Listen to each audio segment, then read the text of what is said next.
पिता ने कहा बेटी अब मुझसे तेरा दुख देखा नहीं जाता है, तो पिताजी मैं करूं क्या?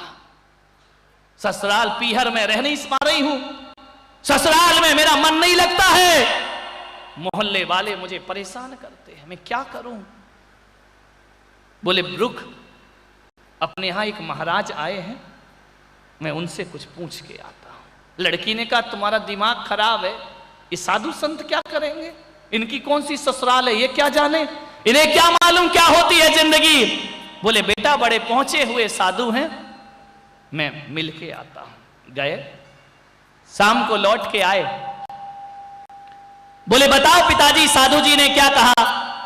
बोले उनने कहा कि 6 महीने में ससुराल तुम्हारी बेटी की मुट्ठी में होगी, ऐसा मंत्र दे। मेरी मुट्ठी में होगी? बोले हाँ। मेरी हुकूमत चलेगी? बोले हाँ। क्या कह रहे हो पिताजी, 6 महीने में? बोले हाँ बेटा, 6 महीने में नजारा पूरा बदला होगा। एक मंत्र दिया है उन्होंने जपने के लिए। कौन सा मंत्र? बोले बेटा तू मत जपना, क्योंकि तू ससुराल को एडजस्टमेंट करेगी, टाइम कहां मिलेगा, जाप तो मैं करूंगा। बोले आप जपोगे और मेरी ससुराल सुधर जाएगी? बोले हाँ। अरे बोले कहां मिल गए ऐसे महाराज, पहले क्यों नहीं? बहू को क्या चाहिए, ससुराल में हुकूमत चाहिए और कुछ नहीं चाहिए, ध्यान रखना। वो ये चाहती कि मेरी चलती रहे, 4 लोग मुझसे पूछ के काम करें, और कुछ नहीं चाहिए, स्वतंत्रता चाहिए उसे।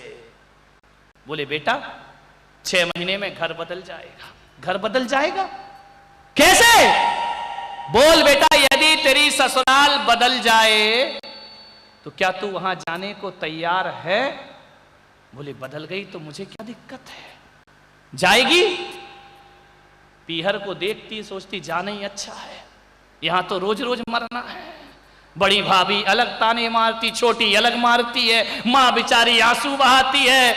बोले पिताजी यदि बदल गए तो मैं ससुराल चली जाऊंगी। बोले बेटा जाना अभी पड़ेगा। अभी जाना पड़ेगा? बोले हाँ। 6 महीने की साधना। क्या साधना करूं? बोले माला तो मैं जपूंगा, बड़े गजब के महाराज है, जाप मैं करूंगा, साधना तुझे करना है। क्या साधना? बोले 6 महीने बेटा किसी को जवाब मत देना, ध्यान रखिए, किसी को उल्टे सीधे जवाब मत देना, केवल 6 महीने, और झुक करके जी लेना, तेरी दशा बदल जाएगी। कर लेगी? बहुत सोचा, फिर बोले चलो चाहिए सुख तो कर लूंगी, मरता क्या नहीं करता। गया बेटा पिता जाकर के ससुराल में छोड़ने। ससुराल में जैसे ही पहुंचा, सास ने कहा फिर आ गई ये कलमुही, हमने मना किया था ना इसे मत लाना। पिता ने कहा मम्मा जी 2 मिनट, इसको थोड़ा रहने दो, ये अब चेंज हो जाएगी। अरे ये नहीं बदल सकती जिंदगी में।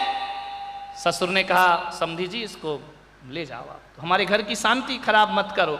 बोले एक मौका दीजिए, मैं हाथ जोड़ रहा हूं, लड़की का पिता हूं, एक अवसर दीजिए। बोले ठीक है। गई, सास के पैर छुए।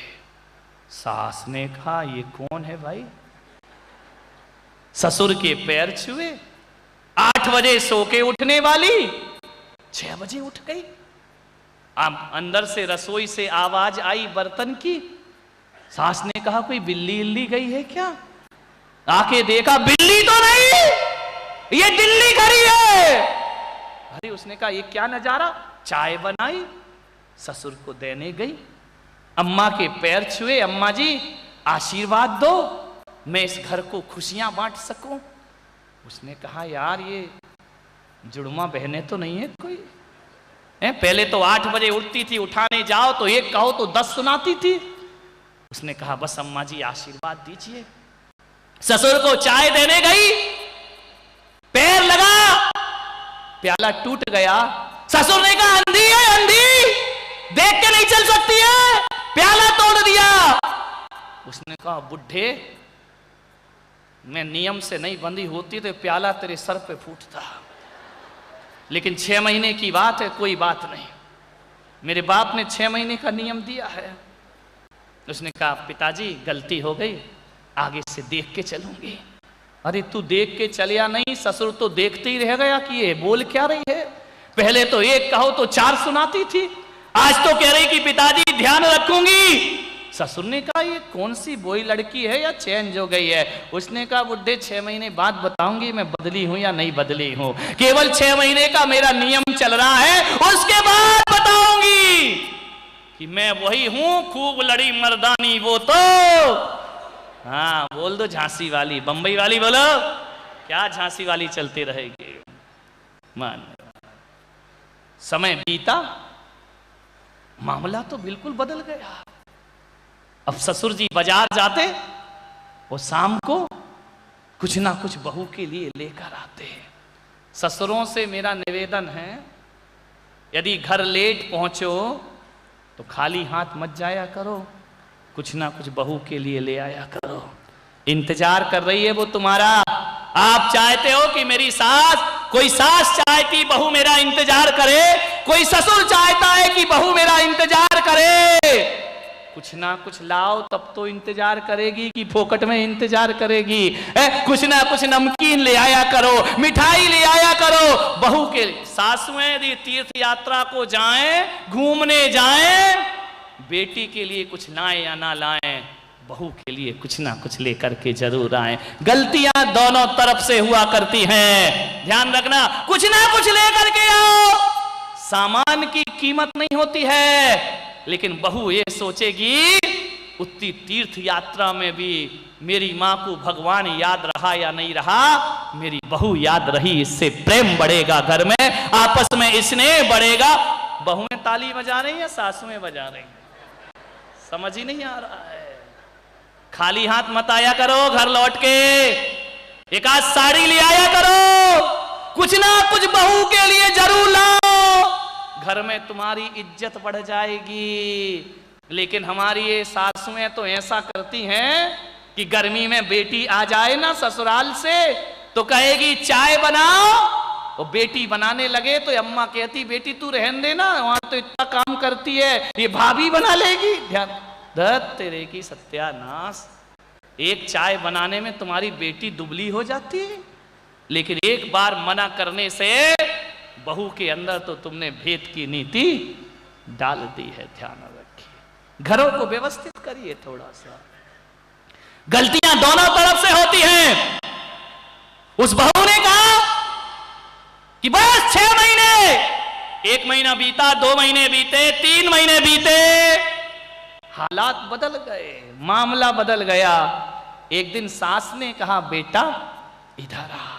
बेटा कह रही है अभी तो 3 ही महीने हुए हैं, 3 महीने बाकी हैं। बोले बेटा अब मैं बूढ़ी हो गई हूं, ये घर की चाबी तू संभाल, कपड़े वाले को तू पैसा देना, धोबी को, दूध वाले का हिसाब तू करना, सब्जी वाले का तू करना, और आज से इस घर की सारी हुकूमत में तेरे नाम कर। अरे उसने कहा मजा आ गया, बन गई सरकार। कौन बोला अच्छे दिन आ गए, ध्यान रखिए। बोले ये तो हुकूमत आ गई, अब तो भाभी भाभी करता, देवर देव देव ननन भाभी भाभी करती, इतने मजे हो गए, पूरी सत्ता मिल गई। उसने कहा बस 2 महीने और बचे हैं, मेरी साधना से पूरे घर की आंखों की तारे बन गई। रक्षाबंधन का त्योहार आया, भाई लेने आया कि बहन चल पीहर में। सास ने कहा भैया लेकर तो जा रहे हो, जल्दी वापस भेज देना, अब इसके बिना हमारा मन लगता नहीं है। ये बहू नहीं, ये घर की लक्ष्मी है, ये देवी है। भाई ने कहा दीदी ये क्या हो रहा है। बोले चुप रह, ज्यादा मत बोल, 1 महीने और बचा है। बोले मामला क्या है। बोले सास कह रही है कि मत जा, ससुर कह रहा है मत जा। पति ने कहा एक काम करो, ले तो जाओ, राखी के दूसरे दिन वापिस भेजना। घर आई, पिता ने कहा बेटा कुछ फर्क पड़ा। अरे फर्क, रामबाण औषधि दे दी, कौन सा मंत्र जप रहे हो तुम, जरा ये बताओ पिताजी। बोले बताओ ससुराल कैसी है। बोले स्वर्ग से सुंदर मेरा घर है। बोले सास कैसी है। बोले पूरी ये चाबी लाई हूं, पूरा घर मेरा हो गया। वो बोले उसका व्यवहार कैसा है? बोले मम्मी की याद तक नहीं आती, इतना प्यार देती है मुझे। और बोले वो तेरा राक्षस ससुर है। देखो पिताजी राक्षस मत बोलो, बहुत अच्छे ससुर जी हैं, आपसे भी अच्छे। आप बाजार से कुछ लाते हैं, मेरा ससुर कुछ ना कुछ लेकर। अच्छा बेटा, तो वो तेरा जेठ? बोले बड़े भैया से भी अच्छा है, पूरा ख्याल रखता है मेरा। और बोले वो चुगलखोर ननंद। अरे बोले चुगलखोर मत बोलो, देखो पिताजी अब मुझे बुरा लगता है, बहुत अच्छी ननंद है, बिल्कुल सहेलियों की तरह रहा करती है, छोटी बहन की तरह रहा करती है। बोले वो तेरा यमराज के क्या हाल है? बोली भला है बुरा है जैसा भी है, मेरा पति मेरा। नजरें बदली नजारे बदल गए, ध्यान रखना। बोले वो लुच्चे लफंगे बदमाश पड़ोसी, बोले उनके जैसा पड़ोसी तीनों लोक में भी मिलने वाला नहीं है। और बोले वो देवर, अरे बोले लक्ष्मण है लक्ष्मण, मां जैसा सम्मान मुझे। अरे पिता ने कहा इतना बदल गया? बोले हाँ, बाप की छाती फूल गई, बेटी को सीने से लगाया, बेटी आज तूने मेरा बाप बनना सार्थक कर दिया, आज तूने मेरा माथा गर्व से उठा दिया, आज मैं बहुत खुश हूं बेटा। तेरी ससुराल इतनी बदल गई। उसने कहा पिताजी एक बात बताओ, कौन सा मंत्र जपा तुमने? महाराज ने कौन सा दिया? बोले सही बताऊं? बोले हाँ। बोले मैंने कोई मंत्र नहीं जपा। तो बोले बदल कैसे गया? बोले मेरे मंत्र से नहीं बदला, तेरी साधना से घर बदल गया। जो 6 महीने तूने जवाब नहीं दिए, वो झुक कर के जीना सीख लिया, तेरी नरक जैसी ससुराल स्वर्ग में परिवर्तित हो गई।